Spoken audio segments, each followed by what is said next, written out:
One of my favorite questions to ask people is, what's the smallest moment that changed your entire life? I've gotten some great answers. Everything has a ripple effect. Small actions create bigger ones. Well, this is my moment. March 29th, 2014. My first real attempt at an 800-meter race.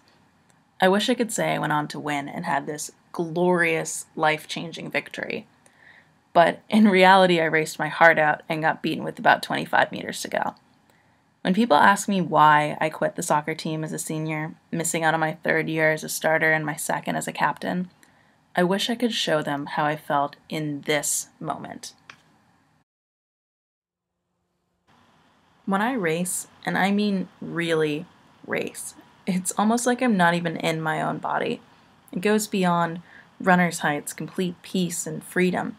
I don't know if it's too little blood getting to my brain, but in all of my best races, I've never actually been in my body. It's like I acknowledge the fact that I'm suffering, and because I accept it, I don't feel pain. But talking about racing makes this sport seem glamorous. It's really much more training than racing. Okay. Ready, go. For every minute that I spend on a 5K course, I will have to spend another 36 training. That's 13 hours of training for just one race. That's pretty different from soccer, which has 3 minutes of training for every 1 minute of game time. I think the delayed gratification contributes to how amazing running feels. My experience, however, wouldn't be what it is without the community of people on this team. Alright, so you go, it's 1, 2, 3, and then you say team, and you say it together. So you don't say team instead of 3. For unison. So on after 3, then team. 1, 2, 3, team. Got it. 1, 2, 3, team! This is the first team I've ever encountered that says it's family and really means it.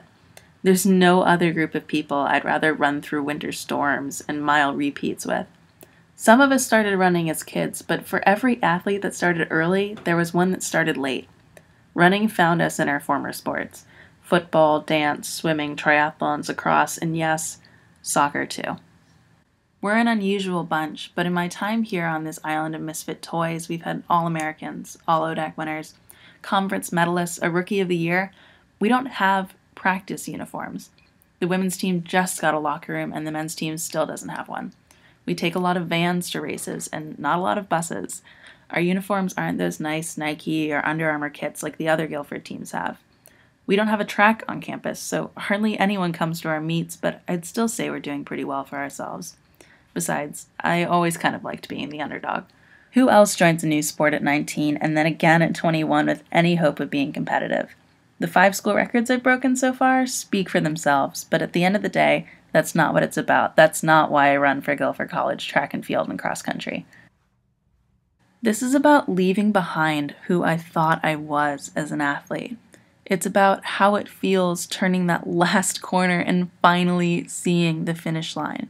This isn't a story about quitting soccer. It's a story about finding my moment and seeing where the ripples take me.